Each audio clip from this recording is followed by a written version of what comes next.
महेश्वरः गुरुः साक्षात् परब्रह्म तस्मै श्री गुरवे नमः।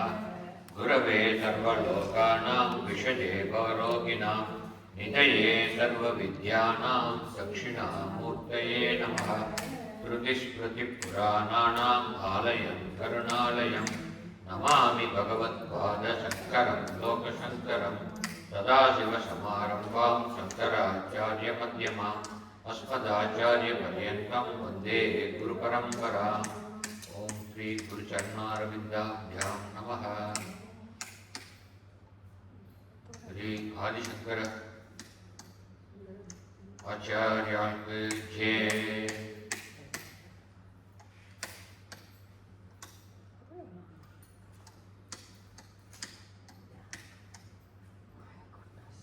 நம்ம ஜெகத்குருன்னு சொல்றோம், ஆனா சங்கராச்சாரியான்னு தான் சொல்றோம். சங்கர ஆச்சாரியார் அது இப்போ என்னன்னாக்கா எல்லாரையுமே குருன்னு, என்ன போய் குருன்னு சொல்றாங்க. தப்பு. சும்மா ஒரு பாட்டு சொல்லி கொடுத்து அவளை குருன்னு சொல்றாங்க.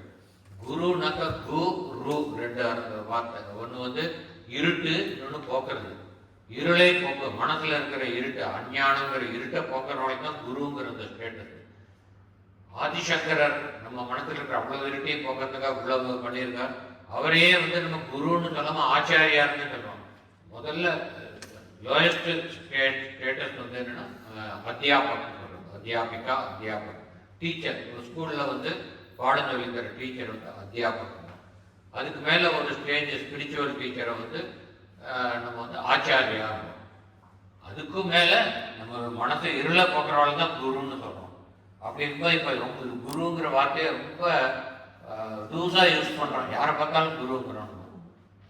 அது சரியில்லை. அது என்னுடைய ஆனால் எல்லாம் ப்ராக்டிக்கலாக நம்ம அப்படி தான் பண்ணிட்டு இருக்கோம். எல்லாரையும் குரு, என்னோட குரு, என்னோட மியூசிக் குரு. மியூசிக் குரு கிடையாது, மியூசிக் டீச்சர் வரும். சரி, இப்போ நம்ம அந்த விஷயத்துக்கு வரலாம். அஜயபால் தான் எது வரைக்கும் பார்த்தோம்.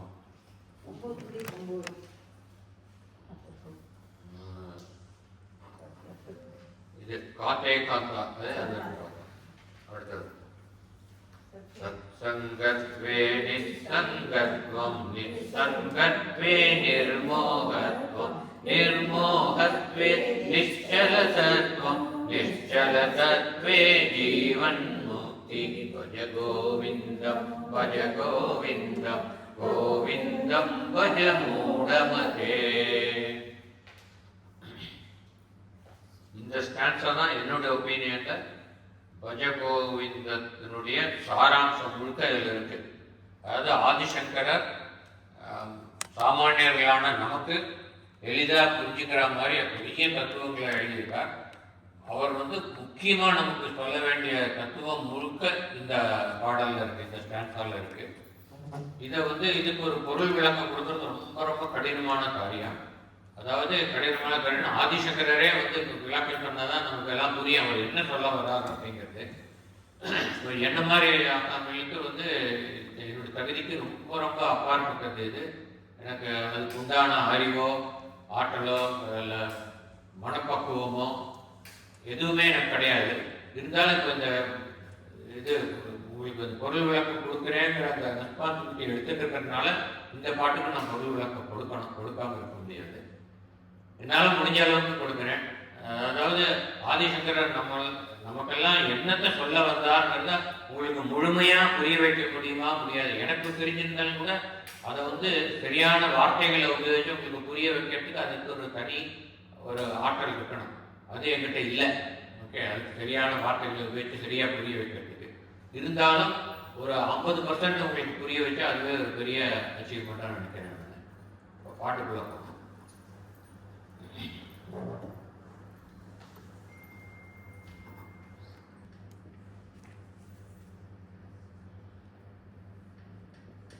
சங்கம் அப்படிங்கிற வார்த்தைக்கு எவ்வளோ அர்த்தங்கள் இருக்கு.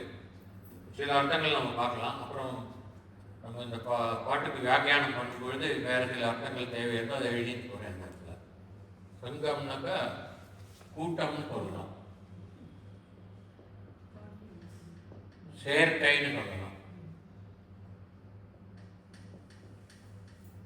சேர்க்கைன்னா சகவாசம் வாரோட சேர்ந்து இருக்கிறது. கூட்டம்னாக்கா இப்போ ஒரு சங்கம், மஸ்தூர் சங்கம், யூனியன் அப்படின்னு சொல்லுவாங்க. எல்லாம் அது வேற பர்பஸ்க்கு. இது வந்து சத் சங்கம், கூட்டம், சேர்க்கை.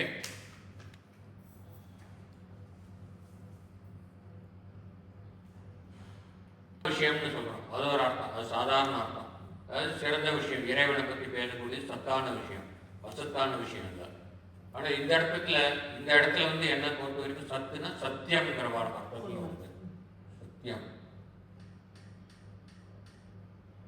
கோர்ட்டில் சாட்சி கொண்டு இருந்தாக்கா சத்திய பிரமாணம் பண்ணுவான், நான் கூறுவது அனைத்தும் உண்மைன்னு புத்தகத்து மேலே கையை வச்சு. ஆனால் அவன் சொல்றது எல்லாமே அசத்தியமாக தான் இருக்கும், ஒன்று கூட உண்மையாக இருக்குது, ஆனால் சத்தியம் முடிப்பா. இந்த சத்தியம்னு சொல்றது அதாவது நம்ம வாழ்க்கையில வந்து நம்ம எவ்வளோ சொல்றோம். நான் சொல்றது வந்து நான் இப்போ நேரம் சொன்னதெல்லாம் ரொம்ப உண்மையான விஷயம், அது உண்மைக்கு புறம்புல ரொம்ப சத்தியமானதுன்னு சொல்லுவோம். அது மாதிரி ஒரு நாளைக்கு 100 தடவை எனக்கு சொல்லிட்டு இருப்போம் சத்தியம். இதெல்லாம் உண்மையான சத்தியம் கிடையாது. சத்தியம்னா மாறாத சத்தியம், என்னைக்கும் நிலைத்து இருக்கக்கூடியது. இப்போ நான் சொல்றது வந்து இன்னைக்கு ஸ்டேஜில் அது வந்து ஒரு உண்மையிலேயே என் மனசாட்சிப்படி ஒரு உண்மையை சொல்லுவேன். ஆனால் ஒரு ஃபியூ டேஸ்க்கு அப்புறம் இல்லை ஃபியூ மந்த்ஸுக்கு அப்புறம் அந்த சுச்சுவேஷன் மாறும்போது, என்ன நீ அன்னைக்கு அந்த மாதிரி சொன்னீங்க, அது அப்படி இல்லையே இப்படி இல்லவோ நீ போய் சொன்னியா கேட்பான். ஆனால் நான் அன்னைக்கு சொன்னது உண்மைதான், எனக்கு தெரிஞ்ச மனசாட்சிக்கு தெரிஞ்சபடி உண்மை. ஏன்னா அன்னைக்கு தேதியில் அது உண்மையாக இருந்தது. பின்னாடி சுச்சுவேஷன் மாறும்பொழுது அதுவே உண்மையே பொய்யாயிடும். அதனால நம்ம சொல்லக்கூடிய சத்தியம் எதுவுமே மாறாத சத்தியம்னு கிடையாது, மாறக்கூடியது. சுச்சுவேஷன்னால மாறும், காலத்தினால மாறக்கூடியது. ஆனால் இது சொல்றது சத்தியம், இது சத்துங்கிறாரு. அதுல வரக்கூடிய சத்தியம் வந்து மாறாத உண்மை, முக்காலத்திலும் மாறாது. ஆமா, முக்காலத்திலும் மாறாது.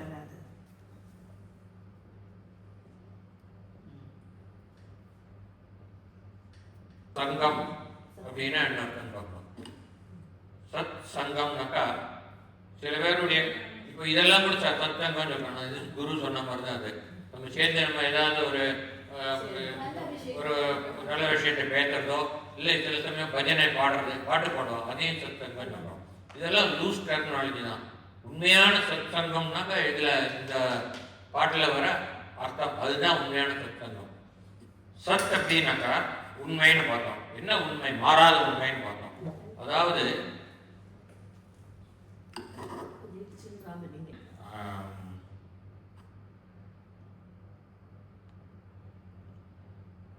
நம்ம வாழக்கூடிய இந்த வாழ்க்கை வந்து உண்மையானது இல்லை, பொய்மையானது, பொய்கள் நினைத்தது, மாயை, மித்தியை, மாயை இருக்கு. ஏன்னா வந்து நம்ம எது உண்மைன்னு நினைச்சிட்டு இருக்கோமோ, இந்த உடம்பு உண்மைன்னு நினைச்சிட்டு, இது பல தடவை பார்த்துருக்கோம், இருந்தாலும் ஒரு குயிக்காக அதை ரிப்பீட் பண்ணுறேன். ஆனால் இந்த உடம்பு வந்து உண்மை கிடையாது, அழியக்கூடியது. உண்மைன்னா அது என்னைக்கு மாறாத உண்மைன்னு எப்பவும் அழியாமல் இருக்கணும், ஒரே மாதிரி இருக்கணும், ஒரே நிலையில் இருக்கணும். இந்த உடம்பு வந்து பிறந்ததுலேருந்து கடைசி வரைக்கும் அது எவ்வளோ மாறுதல்களுக்கு உள்ளாருது. உடம்புல மாறுதல் உண்டாடுறது, அறிவுல மாறுதல்கள் உண்டாடுறது, மனசுல மாறுதல் உண்டாடுறது. டெய்லி ஒரு எக்ஸ்பீரியன்ஸ் வந்து மனசு மாறிட்டு இருக்கு. அதுமாதிரி உடம்பு வந்து நம்ம பிறக்கும்போது அரை முழத்துக்கு பிறக்கிறோம், அப்புறம் 8 முழம், 4 முழத்துக்கு வளர்றோம். எண்ஜான் உடம்பு, 2 ஜான் வந்து 1 முழம். எண்ஜான் உடம்புனாக்கா 4 முழம். அப்போ உடம்பு வளர்ந்துட்டு இருக்கு. சின்ன வயசுலேருந்து ஒரு இளமை பருவம் வரைக்கும் வளரும், அப்புறம் கொஞ்சம் தேயும், வரலாம் பண்ணும். அது நமக்கு வேண்டாம், விட்டுலாம்.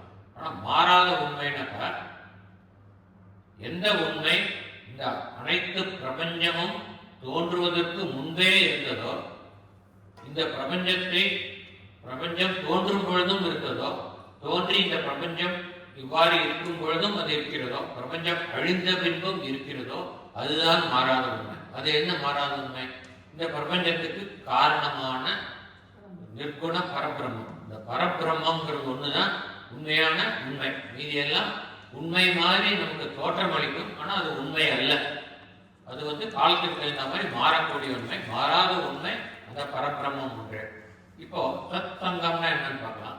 இந்த மாறாத உண்மையாகிய, அதாவது நான் யார், இந்த பிரபஞ்சம் என்பது என்ன, இந்த பரபிரம்மம் என்பது என்ன, எனக்கும் இந்த பிரபஞ்சத்திற்கும் இந்த பரபிரம்மத்திற்கும் என்ன தொடர்பு அப்படிங்கிற இந்த விஷயங்கள் எல்லாம் அலசி ஆராய்ந்து இதனுடைய பரிபூர்ணமான உண்மையை புரிஞ்சிட்டு அதை உணர்ந்துட்டு, புரியறது வேற உணர்றது வேற. புரியறதுனாக்க தெரிஞ்சுக்கிறது, நாலேஜ். இது ரியலைசேஷன், உணர்றதுங்கிறது. அந்த உண்மையை உணர்ந்து அந்த உண்மையாகவே தான் மாறி இருக்குது. அதாவது இந்த பரபிரம்மம் தான் உண்மை என்று தெரிஞ்சிருக்கவுமே தானே அந்த பரபிரம்மமாக மாறி இருக்கக்கூடிய நிலை. அதுதான் கடைசியில வருது, இந்த பாட்டினுடைய கடைசியில் ஜீவன் முக்தின்னு வரும். அந்த ஜீவன் முக்தி நிலையில இருக்கக்கூடியவா வந்து தானே பரபிரம்மங்கிறத உணர்ந்துட்டு அந்த நிலையில இருக்கக்கூடியவா. அதனால தான் யார், இந்த பிரபஞ்சம் என்ன, இந்த பரபிரம்மம் என்னன்னு அத்தனை உண்மையிலே இதனுடைய உண்மையான நிலைப்பாடை பற்றி தெரிந்து உணர்ந்து கொண்டு இருக்கக்கூடியவர், அல்லது இதை உணர்வதற்கான முயற்சியில் ஈடுபட்டிருக்கக்கூடியவர். அப்படிப்பட்ட ஒருவருடைய சகவாசத்தில் இருப்பது, ஒருவருடைய கூட்டில் இருப்பதற்கு தான் சத் சங்கம் என்று பெயர்.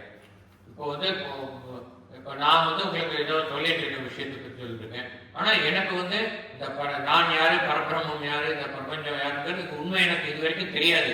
ஆனால் தெரியறதுக்கான முயற்சியில் ஈடுபட்டு இருக்கேன். அதனால ஓரளவுக்கு இந்த சத் சங்கம் சொல்லலாம். இந்த முயற்சியில ஈடுபடாம சும்மா ஏதாவது பேசிட்டு இருக்கோம், பாடிட்டு இருக்கோம்னாக்கா that cannot be called a சத் சங்கம். ஓகே, இதுவே சத் சங்கம் கிடையாது. எது சத் சங்கம்னு ஒரு ரமண மகரிஷி இருந்தார். அவரோட ஆசிரமத்தில் போய் அவர் பேசுவார், இனியவை 40ன்னு பேசுவார். பேசும்போது நம்ம கேட்டாக்கா அவர் வந்து மகான், அனைத்தையும் உணர்ந்தவர். அவர் இல்லை பரமாச்சாரியார். அவருடைய இல்லை கண்ணதியில போய் நம்ம உட்காந்துருப்போம், அது சத் சங்கம் சொல்லலாம். அவருடைய பேச்சை நம்ம கேட்கும்போது சத் சங்கம் சொல்லலாம். நம்ம மாதிரி சாமானிய மனிதர்கள் வந்து இருந்தாலும் நம்ம ஓரளவுக்கு முயற்சி பண்ணிட்டு இருக்கோம், உண்மையை புரிஞ்சுக்க முயற்சி பண்ணிட்டு இருக்கிறதுனால நம்ம சத் சங்கம் சொல்லலாம். சத் சங்கம் அப்படின்னா அர்த்தம் இதுதான், உண்மையை முற்றும் அறிந்த அல்லது உண்மையை முற்றும் அறிந்து உணர்வதற்கான முயற்சியில் ஈடுபட்டிருக்கக்கூடிய ஒருவர் அல்லது பலர், அவர்கள் சேர்ந்து அவர்கள் ஆற்றக்கூடிய வினை, ஒரு வினை ஆற்றும் பொழுது அந்த இடத்திற்கு பேர் சத் சங்கம்னு பேரு. அந்த குரூப்புக்கு சத் சங்கம்னு பேரு. இப்ப என்ன சொல்றாங்கன்னா சத் சங்கத்வே நிச் சங்கத்வம். அதாவது சத் சங்கத்தின் காரணமாக என்ன கிடைக்கிறதுங்கிறார். சத் சங்கத்தின் காரணமாக நிச் சங்கத்வம், நிஹி சங்கத்வம். சங்கத்வே அப்படின்னா சங்கத்தினால், சத் சங்கத்தின் காரணமாக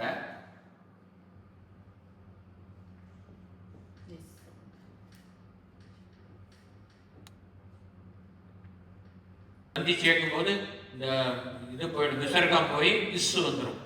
நிஸ் சங்கத்வம் வரும். நிஹி சங்கத்வம். இப்போ இதுக்கு வந்து சங்கம்ங்கிறதுக்கு இன்னொரு சொன்னேன், இதில் வருது அட்டாச்மெண்ட் அர்த்தம். சங்கம் அப்படிங்கிறதுக்கு இன்னொரு அர்த்தம் அட்டாச்மெண்ட். இது கூட அட்டாச்மெண்ட் சேர்க்கைனாக்கா எல்லாமே சேர்ந்து ஒரு அட்டாச்சடாக இருக்காது. ஒரு 10 பேர் சேர்ந்து அட்டாச்சாக இருந்தால் அதுக்கு சேர்க்கை, குழுமம், கூட்டம் அப்படின்னு சொல்கிறோம் இல்லையா. அதனால் அட்டாச்மெண்ட்டுக்குன்னு ஒரு அர்த்தம். இப்போ இந்த அர்த்தத்தில் அந்த அர்த்தத்தில் தான் எடுத்துக்கணும் இந்த அட்டாச்மெண்ட் அர்த்தம். சங்கத்துவம்னா அட்டாச்மெண்ட், நிகினாக்கா நெகட்டிவ், அப்படின்னாக்கா நான் அட்டாச்மெண்ட்.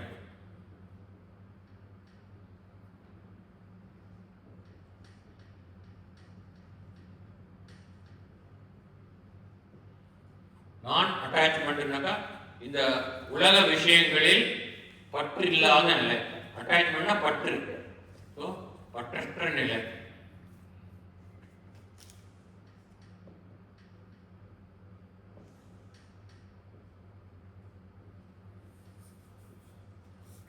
அதாவது உண்மையை அல்டிமேட் ட்ரூத்தை தெரிஞ்சுட்டு ஒருத்தருடைய சங்கத்தில் நம்ம போய் இருக்கும் பொழுது அவர் கூறும் வார்த்தைகளை கேட்டு கேட்டு கேட்டு நமக்கும் அதில் ஈடுபாடு உண்டாகும் பொழுது தானாக நம்முடைய உலக பற்றுகள் ஒவ்வொன்றாக அருந்து விழுகின்றன. இல்லைன்னா நம்ம பிறந்ததுலேருந்து கடைசி வரைக்கும் அப்படி பற்றிலேயே பற்றிட்டு உட்காந்துருக்கோம். அதுதான் நான் ஏற்கனவே பல தடவை சொன்னது, அந்த திருக்குறள் தான் ஞாபகம் வருது. பற்றுக பற்றுக்கிறான் பற்றை அப்பற்றை பற்றுக பற்று விடற்கு. பற்று விடற்குன்னு அதுதான் இந்த பற்று, அட்டாச்மெண்ட். பற்று விடற்குன்னு அந்த அட்டாச்மெண்ட்டை விடணும்னாக்கா நீ அட்டாச்மெண்ட்டே இல்லாத ஒருத்தனாகி அந்த இறைவனுடைய திருவடியை பற்றி கொள்ள வேண்டும். பார்த்தோம் இல்லையா, அதுதான். ஸோ இந்த சத் சங்கத்தின் மூலமாக நமக்கு கிடைப்பது நிச்சங்கத்துவம், பற்றுகள் அற்று போகின்றன. இப்போ வந்து இந்த பாட்டை வந்து அவர் ஒரு லேடர் மாதிரி எழுதியிருக்கார்.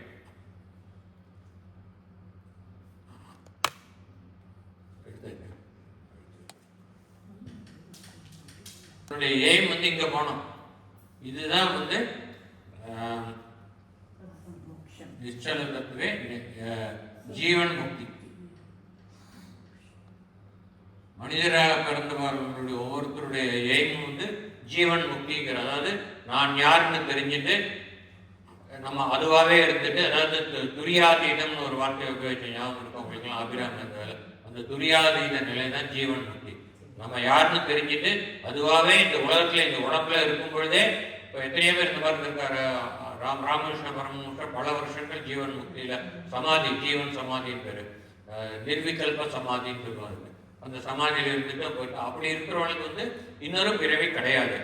நம்ம இங்கே இருக்கிறவா நமக்கு வந்து இங்கே போனோம்னு எய்ம் இருக்கணும், ஆசைன்னு இருக்கணும். ஆசைன்னு கூட சொல்லலாம், நல்லதுக்கு ஆசைப்படணும்.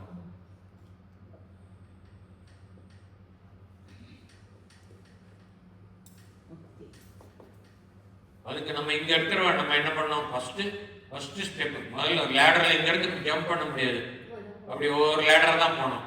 முதல்ல நமக்கு சத் சங்கம் வேணும்.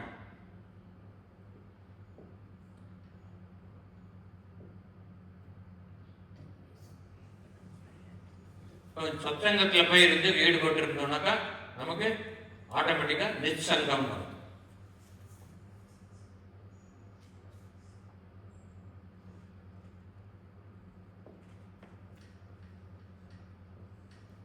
அடுத்தது போலாம். நிச்சங்கத்வே நிர்மோகத்துவம்.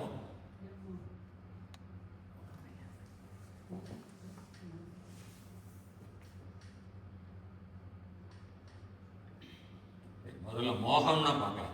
ஒரு நிர்மோகம் அப்படிங்கிற வார்த்தைக்கு இங்கிலீஷில் ரொம்ப க்ளோசஸ்ட் வேர்டு எதுவும் கிடையாது, இருந்தாலும் டெல்யூஷன் சொல்லலாம். தமிழில் ஓரளவுக்கு இதை எக்ஸ்பிளைன் பண்ண முடியும். மோகம் அப்படின்னாக்கா மாயை, அதாவது இந்த பரபிரம்மம் இந்த பிரபஞ்சத்தை படைச்சி, இந்த பூலோகத்தை படைச்சி, இதில் மனிதர்களை படைச்சி, இந்த மனிதர்களுக்கு வந்து இந்த எய்மை கொடுத்துருக்காரு. ஆனால் அதே சமயத்தில் அந்த எய்மை அடைய விடாமல் மாயையே கொடுத்துருக்காரு. மாயையை கிரியேட் பண்ணுறதுனால அந்த மாயையிலே மூழ்கி இருக்கிறதுனால ஃபஸ்ட்டு ஸ்டெப்லேயே நம்ம போகிறதில்ல, சத்சங்கத்துக்கே போகிறதில்ல. இன்னும் பிறந்தா வளர்றோம், சாப்பிட்றோம், இது பண்ணுறோம், என்ஜாய் பண்ணுறோம் லைஃபு, அங்கே போகிறோம், கிளப்புக்கு போகிறோம், என்ன பண்ணிட்டு இருப்போம். இப்படியே சத்சங்கத்துக்கு கூட போகிறதில்ல. இதில் வரலைன்னா அப்புறம் அடுத்தடுத்த ஸ்டெப்புக்கு எப்படி போக முடியும்? ஏன்னா அந்த மாயை தான் தடுக்கிறது. அதனால இந்த டெல்யூஷன், அதாவது இந்த மோகம் அப்படின்னாக்கா என்ன அர்த்தம்னாக்கா மாயையினால் உண்டாகக்கூடிய அஜ்ஞானம். எல்லாம் அஜ்ஞானத்தில் உழண்டு இருக்கோம். இப்போ கொஞ்சம் கொஞ்சமாக அஜ்ஞானத்தை விட்டு கொஞ்சம் இந்த மாதிரி இதில் வர்றதுனால கொஞ்சம் ஞானத்துக்கு பாதையில் போயிட்டு இருக்கோம், லேசாக போயிட்டு இருக்கோம், அவ்வளோதான் சொல்ல முடியும். அதனால மோகம் அப்படின்னாக்கா மாயையால் உண்டான அஜ்ஞானம்.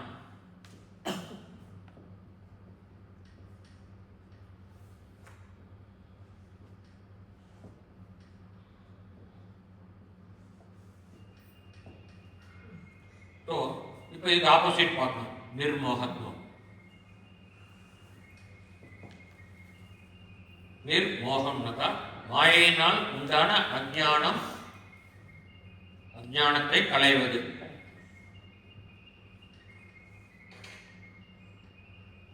அஜ்ஞானத்தை போக்குவது. ரெண்டு நெகட்டிவ் சேர்ந்தா ஒரு பாசிட்டிவ். ஞானம், அஜ்ஞானம் போயிட்டுனா ஞானம் வந்துடும். நிர்மோகத்துவம்னாக்கா ஞானம் அடைதல்.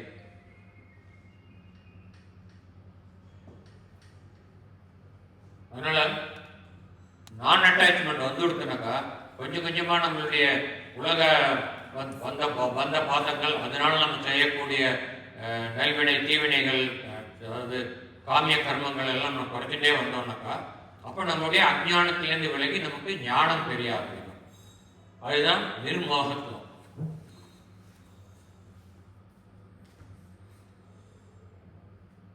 ஞானம் உண்டாச்சுன்னா அடுத்தது என்ன வரும் கேட்கிறாங்க. நிர்மோகத்துவே நிச்சல தத்துவம். சலம், சலம்னாக்கா அசையறது, சலனம். அதனால இதோட ஆப்போசிட் வந்து நிச்சலம், அச்சலம். எக்ஸாம்பிள் சொல்றேன். அச்சலம் வந்து மலை வந்து ஒரு இடத்துல நின்று தான் இருக்கும், போயிட்டு இருக்க. இன்னைக்கு நேற்றுக்கு இங்கேருந்து மழை இப்போ இங்கே போயிடுதே அப்படின்னு சொல்லி சொல்ல முடியாது. இருக்கிற இடத்துல தான் இருக்கும். ஏன்னா அது ரொம்ப ஹெவியானது, அது தானாக நகர முடியாது, யாரும் நினைச்சாலும் நகர்த்த முடியாது. அதனால வந்து மலைக்கு வந்து சலம்னா அசையிறது, மலைக்கு அச்சலம்னு பேர். அச்சலம்னா அசையாதது, இருக்கிற இடத்துலயே இருக்கக்கூடியது, அசையாது. அதனால தான் நமக்கு திருப்பதியில் 7 மலைக்கு என்னென்னோ பேர் இருக்கும். ஒரு பேர் சேஷாச்சலம், சிம்மாச்சலம், என்னென்னோ இருக்கு பேரெல்லாம் இல்லையா. கருடாச்சலம் இந்த மாதிரி இருக்கு. ஹிமாச்சலம், இமயமலைக்கு ஹிமாச்சலம்னு பேர்.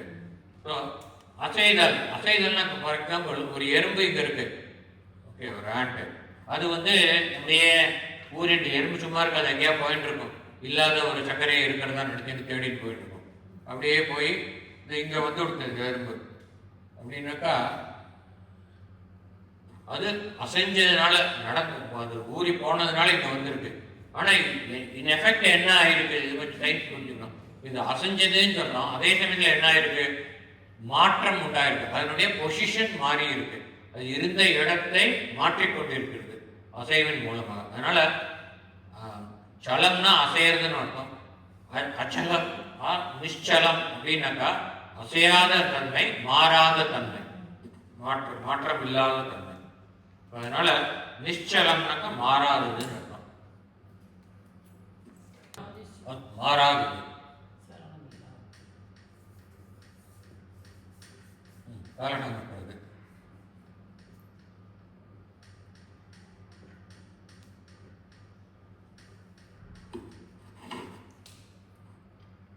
தத்துவம் நம்ம எப்படி அர்த்தம் எடுத்துக்கணும்னா, தத்துவம்னா அல்டிமேட் ரியாலிட்டி. அடைவதனால், அஞ்ஞானம் போனதுனால நமக்கு என்ன கிடைக்கும்னாக்கா அல்டிமேட் ரியாலிட்டி. அல்டிமேட் ரியாலிட்டி என்னன்னு நமக்கு எல்லாம் தெரியும், பரபிரம்மம். அதாவது ultimate reality which doesn't change, மாறாத உண்மை. மாறாத உண்மை எதுனாக்கா பரபிரம்மம். ஞானம் கிடைத்ததனால் நாம் பரபிரம்மத்தை உணர்கிறோம். நிச்சல தத்துவம்னு அந்த அர்த்தம். மாறாத உண்மையாகிய அல்டிமேட் ரியாலிட்டி ஆகிய அந்த பரபிரம்மத்தை உணர்கிறோம். நாமே அந்த பரபிரமமாக இருப்பதை நாம் உணர்கிறோம். முதல்ல வந்து நம்ம எங்கேயோ வெளியில பார்க்குறோம், அவுட் சைடு எங்கேயோ வானத்தில் பார்க்குறோம், எங்கேயோ சுவாமி அங்கே இருக்காரு. அப்புறம் வந்து ஒரு அச்சா மூர்த்தியில் வந்து பூஜையெல்லாம் பண்ணுறோம். அதெல்லாம் முடிஞ்சு பக்குவம் ஆனதுக்கப்புறம் பக்தி முத்தி வளரும் போது ஞானம் வந்து, இந்த ஞானத்தின் முதிர்ச்சியினால நமக்கு அத்வைத சித்தாந்தம் நமக்குள்ளே தானாக தோன்றுகிறது. நான் வேறு, பரபிரம்மம் வேறு அல்ல அப்படிங்கிற ஒரு உணர்வு நமக்கு உண்டாகிறது. அதுதான் நிச்சல தத்துவம். மாறாத பேருண்மையை நாம் நம்முள் உணர்கிறோம். நிச்சல தத்துவம்.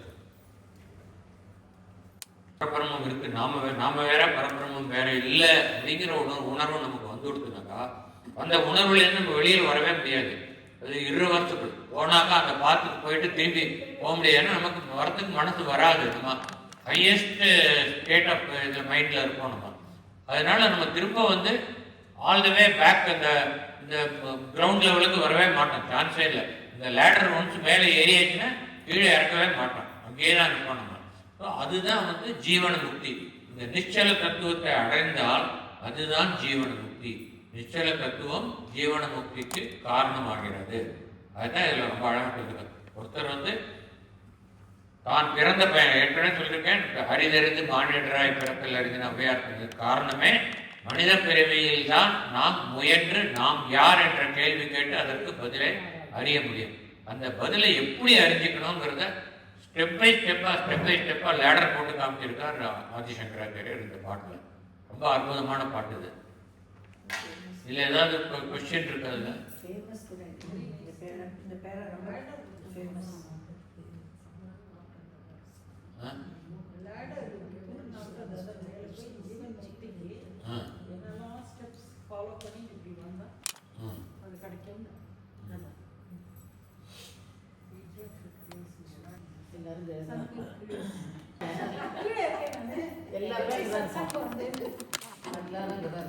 லலிதா, நம்ம இதுக்கு வரதுக்கு முன்னாடி, இங்க வரதுக்கு முன்னாடி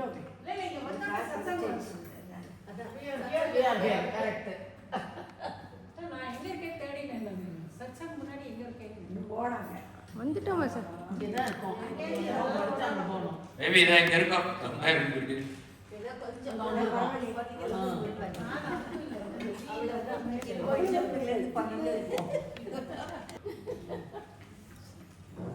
எல்லாமே ஒரு கண்டினியூட்டி பேர் தான் இருக்கும். ஆனால் சீக்கிரம் போயிடலாம். இது ஒரு டைம் ஆகாது. நீங்க சொல்றது கரெக்ட். இந்த ஸ்லோகம் ரொம்ப பியூட்டிஃபுல். Very nice. वयसि गते कः कामविकारः शुष्के नीरे कः कासारः क्षीणे वित्ते कः परिवारो ज्ञाते तत्त्वे कः संसारः भज गोविन्दं गोविन्दं भज मूढमते.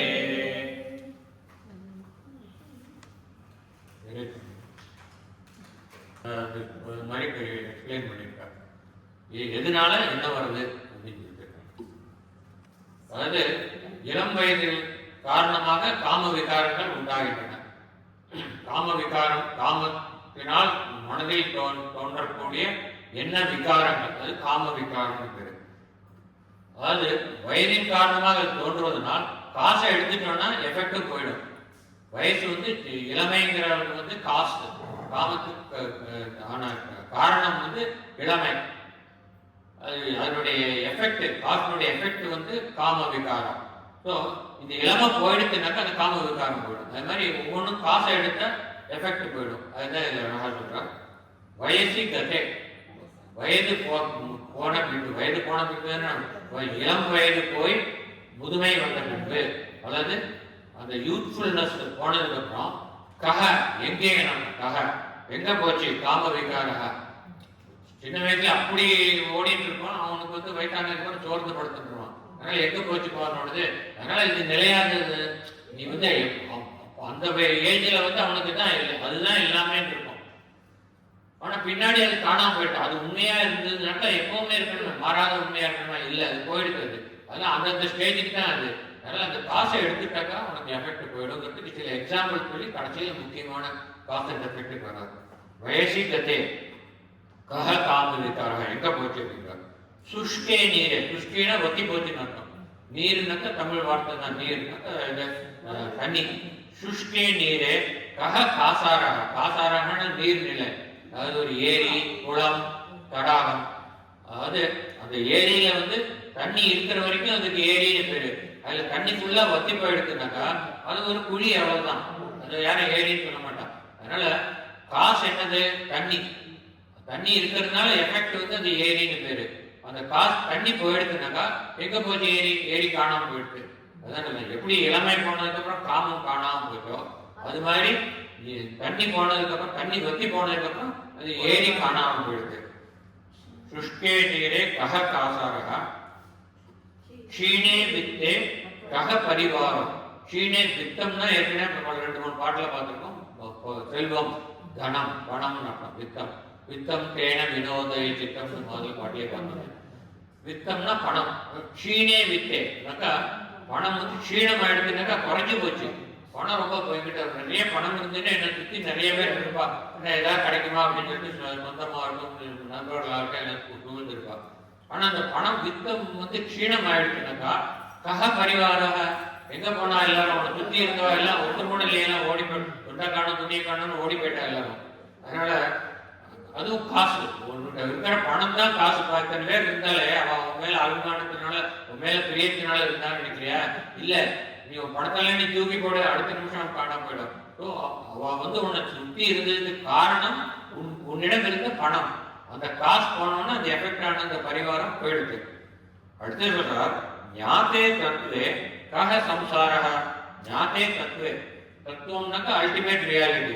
ஞாத்தே உணர்ந்த பின், அதாவது நான் யார், நான் யார், இந்த பிரபஞ்சத்திற்கும் எனக்கும் என்ன தொடர்பு, எனக்கும் இந்த பரம்பொருளுக்கும் என்ன தொடர்பு என்ற தத்துவத்தை நீ உணர்ந்த பின்பு நீ இந்த சம்சார இதுல வந்து உட்காந்துருக்கோம். இது சம்சாரத்துல உட்காந்துருக்கணும். இங்க அங்க போனதுக்கு அப்புறம் இங்க வருவோமா?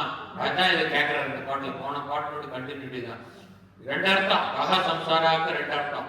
ஒண்ணு வந்து நீ திரும்ப சம்சாரத்துல வந்து நீ லோகாயுதமான காரியங்களை பண்ணிட்டு உட்காந்துருக்க மாட்டேன்னு இன்னும் இருக்கும். ரெண்டாவது அர்த்தம் என்ன, இதெல்லாம் தெரிஞ்சதுக்கு அப்புறம் நீ ஜீவன் முக்தானதுக்கு அப்புறம் திரும்ப உனக்கு வந்து பூமியில பிறக்க வேண்டிய அவசியம் இருக்கா? இல்லையே. அதனால இந்த பிறப்பு இறப்பு என்ற சம்சார சாகரத்திலிருந்து நீ விடுபடுவாய்ங்கிறது இன்னொரு அழகான அர்த்தம். சம்சாரகானா என்ன அர்த்தம்னா ரெண்டாவது அர்த்தத்தை நான் எடுத்துட்டேன்.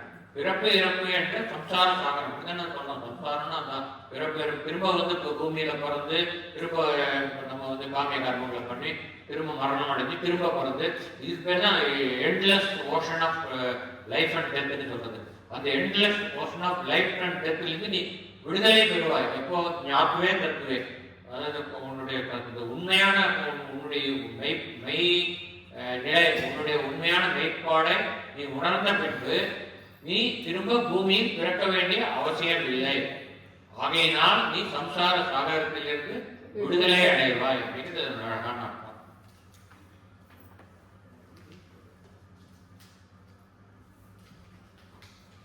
ஜன யௌவன கர்ப்பம் அரதி நிமேஷ காலஹ சர்வம் மாயாமயமிதம் அகிலம் ஹித்வா.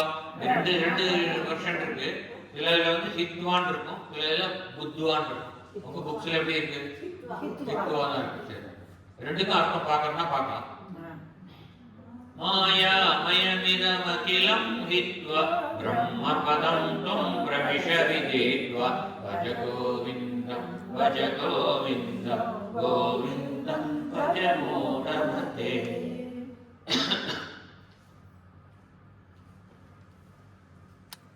வேண்டாம், டு நாட். மிருத்யுஞ்சய ஜபத்தை கூட இருங்க. மிருத்யோர்மா அமிர்தாத், மிருத்யோர் முக்ஷிய மா அமிர்தாத். அப்படின்னா என்ன வந்து நீ மிருத்யோட்டேருந்து காப்பாத்து, ஆனா அமிர்தத்திலேருந்து என்னை வெளியில எடுக்க வேண்டாம். முக்ஷியன்னா என்னை வெளியில எடுன்னு இருப்பேன். மிருத்யுங்கிறதுலேருந்து என்னை வெளியில எடு, ஆனா அமிர்தத்துல நான் வந்து அமிர்தம்னாக்கா பிறவா நிலை, அந்த நிலையிலேருந்து என்ன வெளியில இருக்காது. மான்னா வேண்டாம், மான்னா டு நாட். மா குரு, குருன்னா செய், டு நாட் டூ அப்படின்னு சொல்லணும். ஜன யௌவன கர்வம், கர்வம் அடையாதே. மா குருனா செய்ய வேண்டாம், அடைய வேண்டாம். எது மா குரு சேர்த்தி போடலாம், அப்பதான் அர்த்தம் புரியும். மா குரு கர்வம், மா குரு கர்வம். Do not be proud.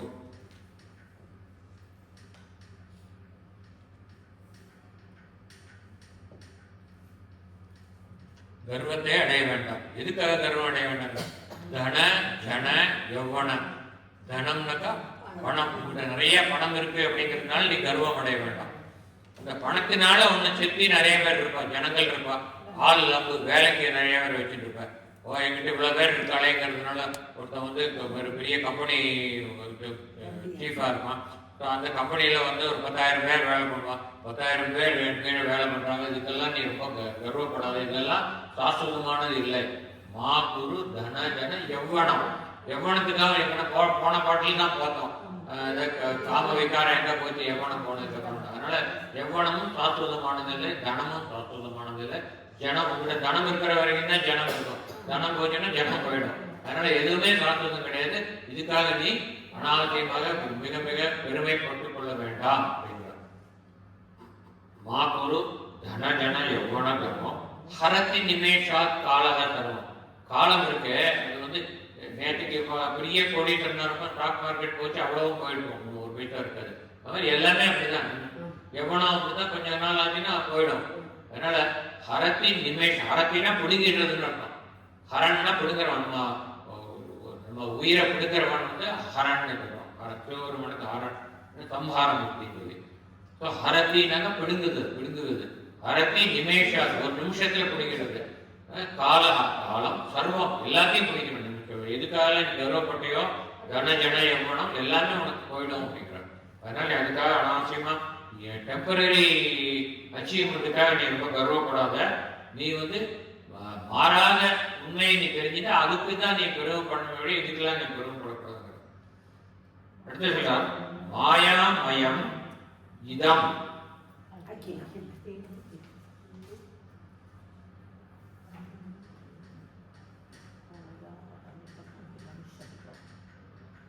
மாயாமயம்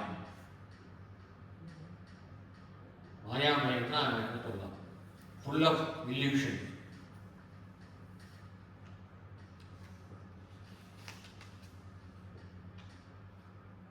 அது பொய்மையானது.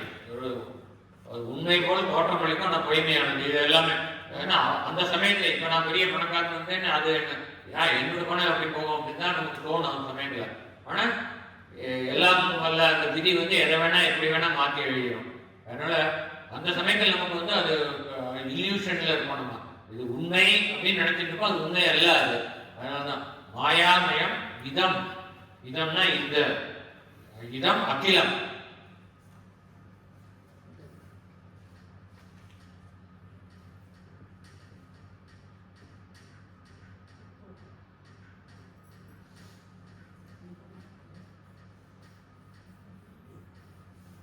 இதம் அகிலம்னா அகிலம்னா எல்லாம், அகில உலகம் சொல்லணும்.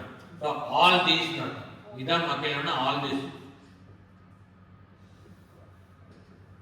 ஆல் திஸ்னா முன்னாடி சொன்ன கன கன எவ்வளோ அது மாதிரி எக்ஸெட்ரா போட்டுக்கலாம். சும்மா எல்லாம் எழுத முடியாதுன்னு ஒரு 2-3 எக்ஸாம்பிள் எழுதணும். அந்த மாதிரி இம்பர்மனன்ட் எதுக்காக நீ அச்சீவ் பண்ண வேண்டாம், நீ ஒரு அச்சீவ்மெண்ட்டுக்காக நீ கர்வப்பட வேண்டாம் அப்படின்னு. ஸோ மாயாமயம் இதம் அகிலம். இது மேல் சொன்ன எல்லாமே இல்யூஷன் தான். அதாவது இல்யூஷனுக்கு என்ன சொல்றது? காணல் நீர். தமிழ்ல சொன்னா காணல் நீர். காணல் நீர்னா தெரியும் இல்லையா? ஒரு பாலைவனம், ஒரு டெசர்ட்ல சம்மர்ல நம்ம ஜீப், நீங்க எத்தனை பேர் போயிருக்க டெசர்ட்ல ஜீப்ல போகும்போது கொஞ்சம் தூரத்துல ஒரு 5 கிலோமீட்டர் தள்ளி பெரிய லேக் இருக்கிற மாதிரி தெரியும். அது சூரிய வெயில் அங்கே பட்டு அந்த மண்ணினுடைய அந்த இது லைட் ரிஃப்ளெக்ஷன்னால அங்கே ஒரு வாட்டர் இருக்கிற மாதிரி இல்யூஷன் இருக்கும். கிட்டக்க போனால் அது வரவே வராது. சரி 5 கிலோமீட்டர் தள்ளி இருக்குன்னு எஸ்டிமேட் பண்ணுவோம். 10 கிலோமீட்டர் போனாலும் தண்ணி இருக்காது. ஏன்னா அது மாய தோட்டம் தான். அது மாதிரி இந்த தன ஜன யவனம் எல்லாமே மாய தோட்டம், அது உண்மை கிடையாது. அதனால காணல் நீர்னு பேரு. அந்த பாலைவனத்தில் இருக்கிற மாதிரி தெரியுற தண்ணிக்கு காணல் நீர்னு பேரு. மிராஜ் இல்ல, மிராஜ் தான? மிராஜ். ஓகே. காணல் நீருக்கு இங்கிலீஷ்ல மிராஜ்.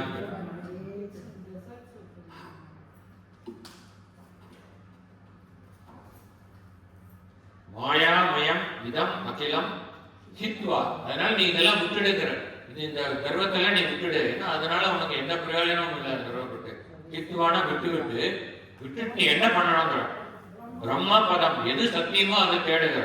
பிரம்ம பதம் பிரவிஷ விதித்வா. பிரம்ம பதம்னாக்கா என்னன்னு விதித்வான்னு வேற போடுறது. விதித்வான தெரிந்து கொண்டு இதெல்லாம் வித்துவா, இதை விட்டுவிட்டு பிரம்ம பதம் என்றால் என்ன என்று தெரிந்து கொண்டு, இந்த லேடர்ல போனா உனக்கு தெரிஞ்சிடும் பிரம்ம பதம்னா என்னன்னு தெரிந்து கொண்டு பிரவிஷ அதில் நுழைகிற. பிரவிஷன்னா பிரவேசம்னு சொல்றோம் இல்லையா? நுழைந்து கொள். இதுல பிரம்ம பதத்துக்குள்ள நீ நுழைந்து கொள். இறைவனுடன் ஐக்கியமாகிவிட. நீயே இறைவனாக இருப்பதை புரிந்து கொள்ளணும் அர்த்தம். அவ்வளவுதான். ஐக்கியம்னா போய் நம்ம அந்த பகவானோட விக்கிரகத்தோட போய் சேர்ந்துக்கணும்னு அர்த்தம் இல்லை. அது சிம்பாலிக்கல். நமக்குள்ளேயே பகவான் இருக்கிறது தெரிஞ்சுட்டு அதுவாகவே நம்ம இருக்கிறது தான் ஜீவன முக்தி. அந்த இது அந்த பாட்டோட கண்டினியூஷன் தான் இது. இதுவும் ஜீவன முக்தனாக இருக்க நீ முயற்சி செய். இந்த லேடரில் ஏறி போய் போன பாட்டில் சொன்ன அந்த லேடரில் ஏறி போய் நீ ஜீவன முக்தனாக ஆகிவிடு அப்படின்னு சொல்றாங்க. பிரம்மபதம் துவம்னா நீ பிரம்மபதத்தை விதித்வா அறிந்து கொண்டு பிரவிஷ அதனில் நுழை.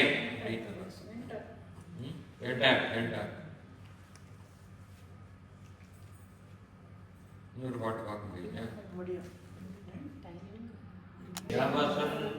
புனராயாதः காலः क्रीडति गच्छत्यायु तदपि न मुञ्चत्याशा वायु भज गोविन्दं गोविन्दं भज मूढमते.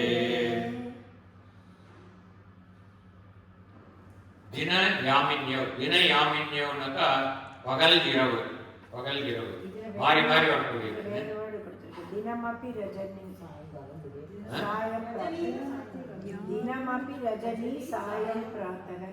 அதுல வேற மாதிரி இருக்கா? The book first two words. பகல் இரவு சாயங்காலம். அதேதான் தின யாமின்யோன்னாலும் அது நம்ம ஒரே அர்த்தம் தான். தினமபி இல்ல அவர் சொல்றத நீ வச்சிட்டு இருக்க. அவர் சொன்னது அவளுக்கு கரெக்டா அதே மாதிரி நீங்க சொன்ன மாதிரி ரெண்டு ஒரே அர்த்தம் தான். ரஜினினாலும் ராத்திரி தான். ராத்திரி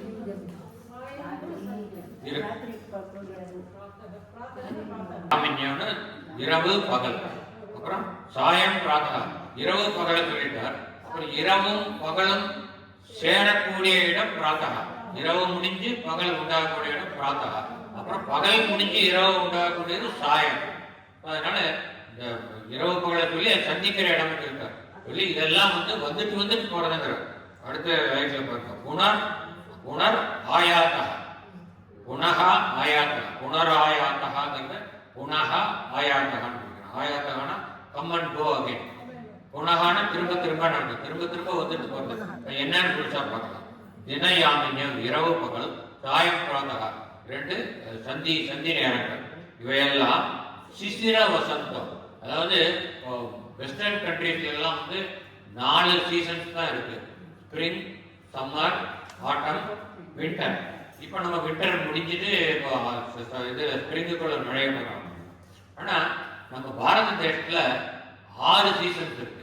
ஏன்னா அங்கே மழைக்கு மான்சூன் ஒரு தனி சீசன் கிடையாது அங்கெல்லாம்.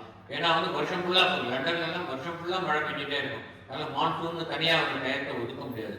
இதில் ஆஸ்திரேலியா மெல்பர்ன் எல்லாம்னா கார்த்தால சம்மராக இருக்கும், மத்தியானம் விண்டராக இருக்கும், சாயங்காலம் மான்சூனாக இருக்கும். ஸோ அதனால் அதெல்லாம் கிளாஸிஃபை பண்ண முடியாது. பாரத தேசத்தில் கரெக்டாக அந்த டயத்துக்கு வந்துட்டு இருக்கு. இப்போ நம்ம கொஞ்சம் கொஞ்சமாக கெடுத்துட்டு இருக்கோம் சமாஜ். ஒரு காலத்தில் எல்லாம் கரெக்டாக இருந்தது 6. So 6 seasons. ஒன்று ஸ்ப்ரிங்,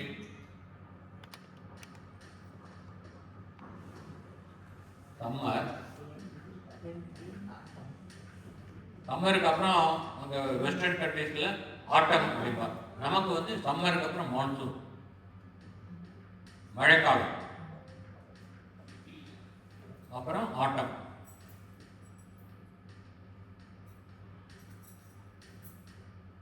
அதுக்கப்புறம் ப்ரீ வின்டர்,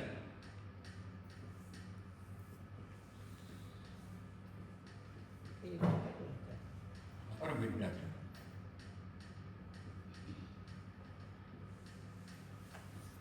அதனால 6 வருது. இப்போ நம்ம விண்டர்ல இருக்கோம். இது சிசிர ருதம். தமிழ்ல எழுதிக்கிறேன், சம்ஸ்கிருதம் வேண்டாம். சிசிர எந்த சாகுன்னு தெரியாது. சிசிர ருது. சம்ஸ்கிருதத்தில் ருத்து எப்படி வரும்? ரு, அந்த ரூ அல்ல, நாட் ரூ, ரு, ருத்து, சிசிர ருத்து. இப்போ நம்ம என்டர் பண்ணக்கூடியது வசந்த ருத்து, ஸ்ப்ரிங்.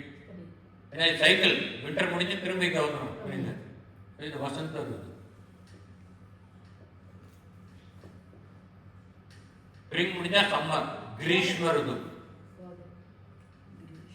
கிரீஷ்ம 3வது கிரா.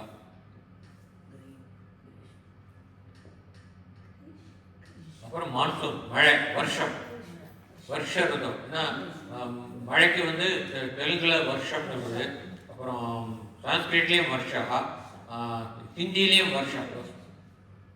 தமிழ கோடை காலம், சம்மர், மான்சூன், வருஷ ருது எல்லாத்துலேயும் ருது.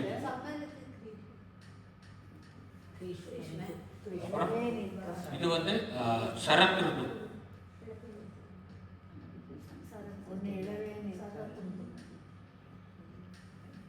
ஆட்டம் சரத் ருது. ப்ரீ வின்டர் ஹேமந்த் ருது. இதெல்லாம் உங்களுக்கு தெரிஞ்சிருக்கும், பஞ்சாங்கெல்லாம் பார்த்துட்டு இருப்பீங்க.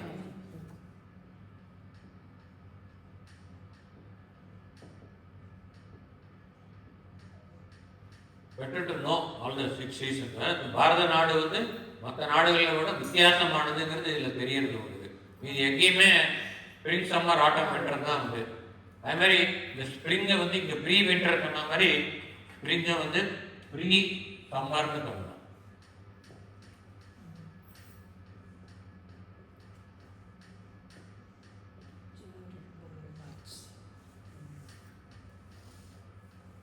இப்போ இதில் வெஸ்டர்ன் கண்ட்ரீஸில் வந்து ஸ்ப்ரிங் அப்படிங்கிறது ஏப்ரலில் தான் ஆரம்பிக்கிறது, அது வரைக்கும் அந்த வின்டர். ஆனால் நம்ம பாரத தேசத்தில் ஏப்ரலில் சம்மரே ஆரம்பிக்கணும். அதனால் இங்கே வந்து பிப்ரவரி மார்ச் தான் வசந்த ருத்தம். அப்ராக்சிமேட்டாக பிப்ரவரி 1ஆம் தேதின்னு கணக்கில் நடுவில் இருக்கலாம் இருக்கும். அது மாதிரி ஏப்ரல் மே வந்து சம்மர், ஜூன் ஜூலை மான்சூன், மழைக்காலம். அப்புறம் ஆட்டம் வந்து ஆகஸ்ட் செப்டம்பர், நமது மாறாது சவுத்தில் நமக்கு அக்டோபர் நவம்பர்,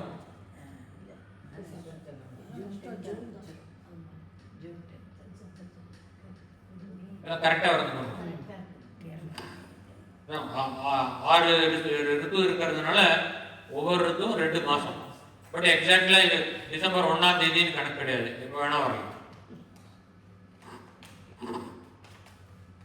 இந்த பாட்டுக்கு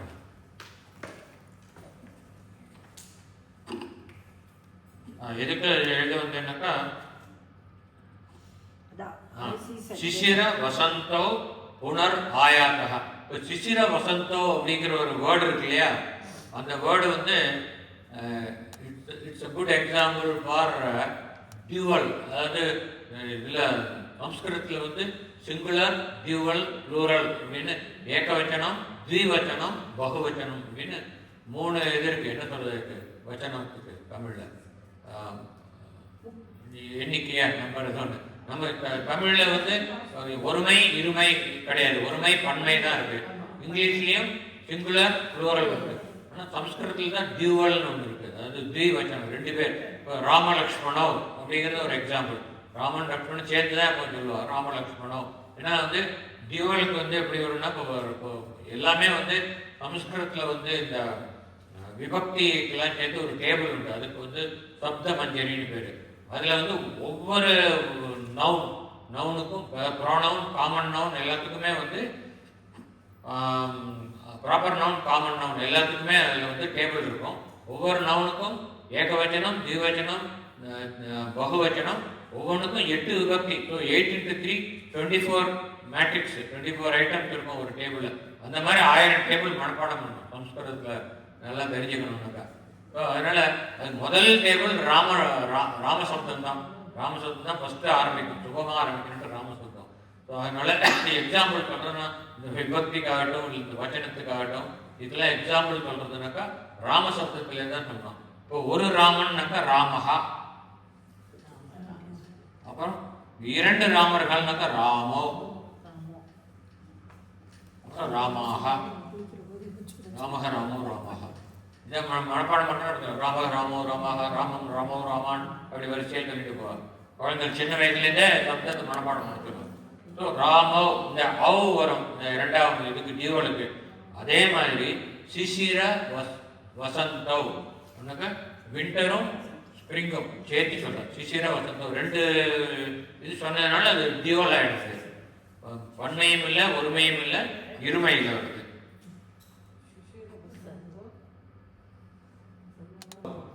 அப்படின்னாக்கா சிசிர ருதுவும் வசந்த ருதுவும் மாறி மாறி வருகின்றன. என்ன சொன்னார் இது வரைக்கும்?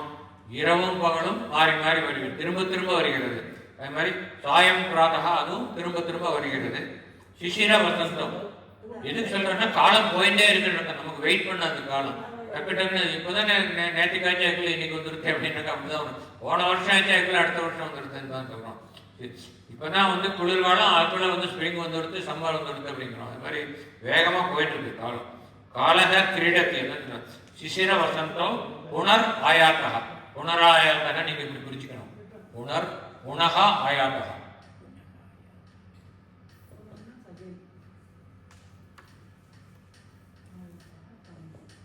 ரெண்டையும் சேர்க்கும் போது புனராயாத்தகான்னு வரும். இந்த ஹ போய் இரு வரும்.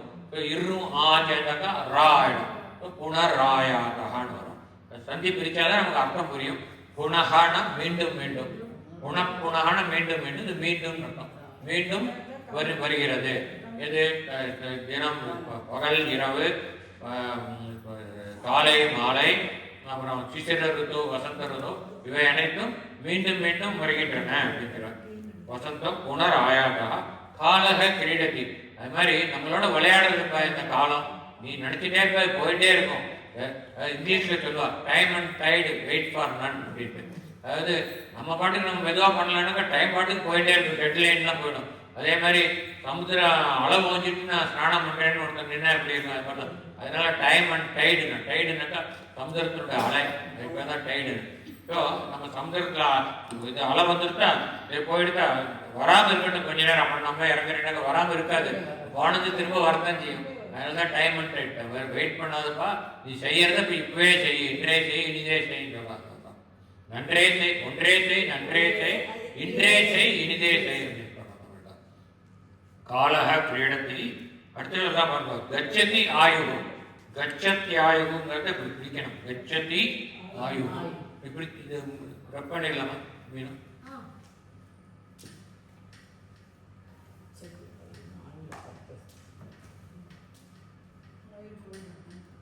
போயிட்டு இருக்கு, ஆயுசு குறைஞ்சிட்டே இருக்கு.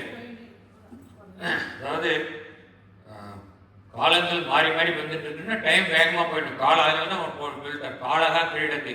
காலம் உன்னோட விளையாடிட்டு இருக்கு நேரம். அதனால கட்சத்தி ஆயுகு. நேரம் போச்சுன்னா ஆண்டொன்று போனால் வயதொன்று போகும், அதற்கு முன்னாலே வாவான தமிழ்ல சினிமா பாட்டு இருக்கு, என்ன பாட்டுன்னு தெரியாது. அதனால ஒரு வருஷம் போச்சுன்னா நமக்கு வயசு போச்சு, முதுமை வந்துட்டே இருக்கு, நெருங்கி நெருங்கி வந்துட்டு இருக்கு. நம்மளாம் என்ன கொஞ்ச நாள்ல முதியவர்கள் ஆயிடுவோம், முதியோர் இல்லத்துக்கு போக வேண்டியது.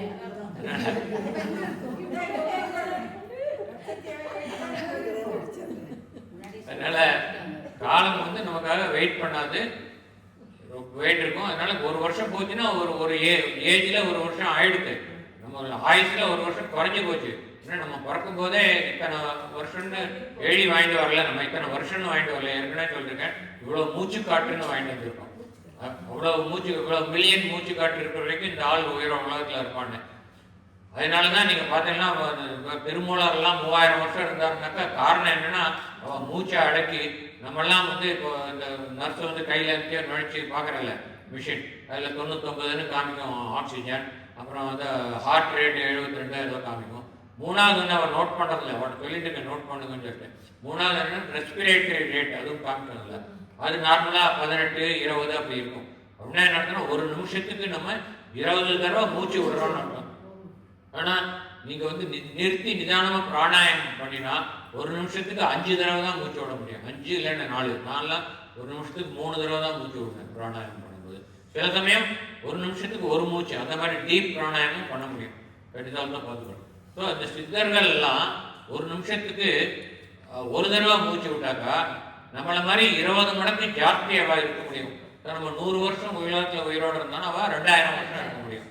புரியுதுலையா? அதுதான் கான்செப்ட் நிறைய வருஷம் இருக்கிறதுக்கு. அதனால கட்சத்தி ஆயுகுன்னா நம்ம கொண்டு வந்த வரம், இவ்வளோ உலகத்தில் இவ்வளோ வருஷம் இந்த உடம்புல இருப்போம்னு இருக்கு. அது வருஷம் இல்லை, மூச்சு.